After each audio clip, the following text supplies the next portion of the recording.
It's the sure sign of a good time. The just right taste of Bud Light.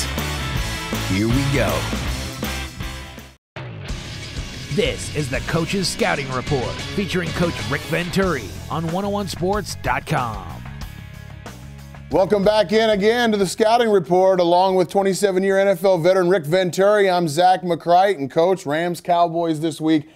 This is a game that you have said even before the season began that the Rams would be able to grab, and let's start on the defensive side for the Rams. It all starts with stopping that big play on the outside. There's no doubt about it. If the Cowboys are going to beat you, they're really going to beat you with three guys. They're going to beat you, and it starts on the outside, okay? Dez Bryant, Miles Austin, those guys can both get on top of a defense. They can make big plays.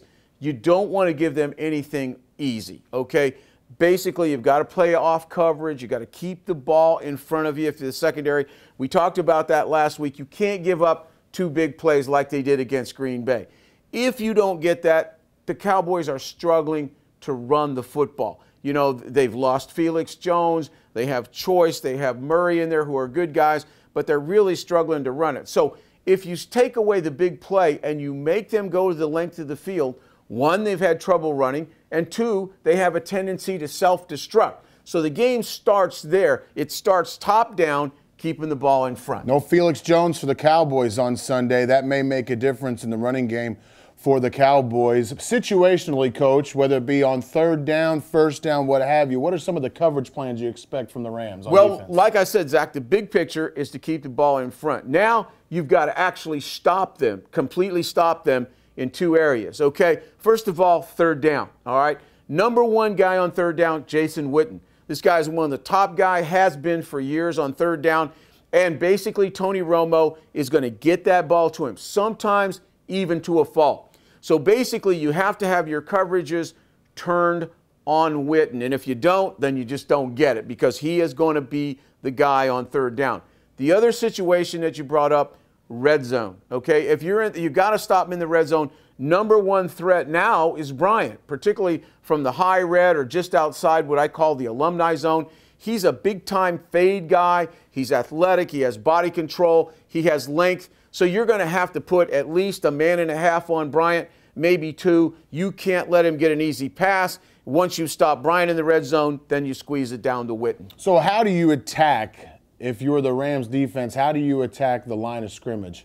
Well, first of all, I think what you've got to attack is a couple of their strengths.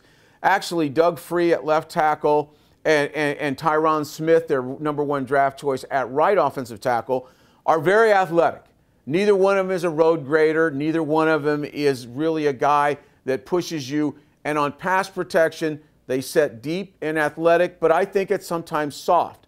Okay, their interior, you know, they're going to lose Nagy, the left guard. They really don't have a competent back up there. So they've got some issues in there. So to me, I'm going to rush. I'm going to use a lot of power rush on those outside guys. That's something Chris Long does really well. So hopefully you can make something happen from that standpoint. I certainly, as a fan, don't want to see Romo running around like crazy all day either. I know you probably don't either. That's exactly right. I've played him a lot. My experience with Romo is when he makes the big plays, they're normally the ad-lib part of the offense. They're the extension plays where he makes something happen. He gets outside, he gets scrambling. He made that great play against us a few years back that cost us the game.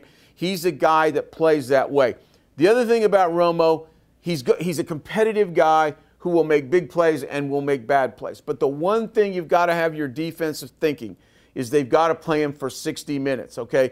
This is a guy that has selective amnesia. He can be playing bad in a game. You may play 58 minutes, but you better be there for the last two because this kid's going to compete all the way through. So along with rushing the passer and keeping him in the well, make him throw from out of there, and then be able to play him for 60 minutes. Now let's look at the Rams' offense against the Cowboys. And Steven Jackson looked much better, healthy last week for the first time since week one. We probably want to see a little bit more of that running game again. Well, you've got to keep him rolling, okay? If you look at the statistics and you form the game plan only on statistics, it looks like it's tough sledding. They got a very highly elite-rated run defense. But I think the Rams have to know who they are. It's more important that they play to their strengths, and they've got to find creative ways to run it. I advocate the 2 tight ends, 2 wideouts, because I never want Ware and Spencer on the outside, those great hybrids, to be able to have free access. I want to be able to do that. I want to make the nose tackle, get, Ratliff, get straight up in vanilla. Then you can wham his butt like they did to Rajay a little bit last week. So I think that's important. I would even consider an unbalanced line, bringing Saffold over to the right, kicking Jason Smith out like a tight end, and get big people on their hybrids. They're not used to that. Those guys like to play in open spaces, so I'm going to beat them that way. Occasionally, I'm going to spread them in the nickel and run quick, but I'm not going to do that too long without chipping those edges on those 2 guys. Though, I'm interested if you do 2 wide, just 2 wide, and then do a double tight end. There are some new weapons at wide receiver for the Rams in Mark Clayton, who comes off the PUP list, and also Brandon Lloyd, acquired from Denver. Tell us how we throw the ball. And that's a critical thing, because one of the reasons also that the Cowboys are good on the run is they involve their safety, send some ball, they bring guys down. They're going to respect Jackson. They know Jackson's the #1 threat on this team, so you're going to get a bunch of what I call single, high, one-on-one on the outside, okay? I think if Lloyd is ready to go, which he should be, get Denario opposite him. If you can get Clayton in the game, you resemble an NFL core. Now, they've struggled a little bit in the back end. They really have. Basically, Newman and Jenkins, who were Pro Bowlers in 2009, have become the Byrne brothers. They have never revisited that Pro Bowl status, and I think you can take your shots at them.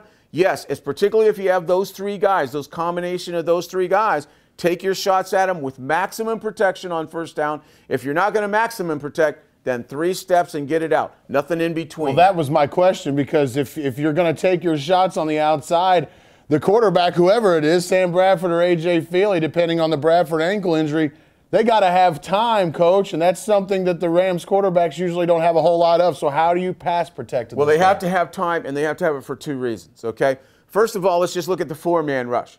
The one guy on the Dallas defense that terrifies you is DeMarcus Ware. He's not only the elite rusher from the edge, he's in the conversation for the best defensive player in the league. And he is going to come off that edge. He's going to come off either side, right or left. So you've got to have a protection scheme where you always account help for him, whether it's the tight end, whether it's the back. There is no time that you want to let that guy one-on-one with your tackles. You can handle everybody else, but Ware is special. Now, that's just base rush. All right, number 2, you got to know and understand Rob Ryan and what he's trying to do. He runs that old school 34. It's not all flashy like the Steelers, but he loves a lot of 5-man rush. Now, where the 5th guy comes from is variable. It might be the nickel off the edge, safety off the edge, a linebacker. He's going to mix up that 5-man ratio, but he's going to bring 5. Now, with that, he brings an old school concept that has been very troublesome for the Rams over a 2-year period. That is what we call the green dog concept, meaning that the backers or the safeties who are involved on coverage, if their man blocks, then they enter the rush. That's the green dog. Oh, usually free. That's right, and they're huggers, and they can find it. A.J. Hawk got a sack last week on that. The Raiders hurt us. The Bucs hurt us a year ago from that standpoint. So it's very important that if you're helping, if you're a tight end or you're a back and you're helping on those good rushers, your eyes stay peeled on those second waivers and be ready to get off. Also, make sure that Sam, or if it's Feely, understand, even though that's not a max blitz, you're not going to have that much time. Get ready to release that ball on time, because if you don't, those second waivers are going to get you. And just to finish up, the Rams really are, if you're looking for silver lining for the Rams, they're really catching the Cowboys at a good time. Well, I don't think there's any doubt about it. I think the Cowboys are very vulnerable. Now, I don't know if I can trust the Rams right now, scoring 9 points a game, but in reality, the Cowboys just come off a really tough loss. Defense plays 58 minutes, great football, but loses in the last 2. I've been there. That has a demoralizing effect on you. Their owner gets a little bit involved. He kind of subtly criticizes the coach. That's a little bit undermining. That doesn't help issues. Tony Romo has got to be at the lowest phase of confidence. No matter what he will say in an interview, this has to be the most fragile confidence level that he's ever had. I've never thought the NFC East was a great league going into this year. I've said it. This was a game because I thought by this time the Cowboys would have issues, which they do, and they've been proven. I think they're overrated talent-wise, so I think this is definitely an opportunity if the Rams can get their act together for them to pull an upset. Rams Cowboys 3:15 on Sunday. You can hear it on 101 ESPN. You can also check out Coach Venturi's game plan right here on this website on 101sports.com. For Rick Venturi, I'm Zach McCright. That's the Scouting Report. We'll see you next week.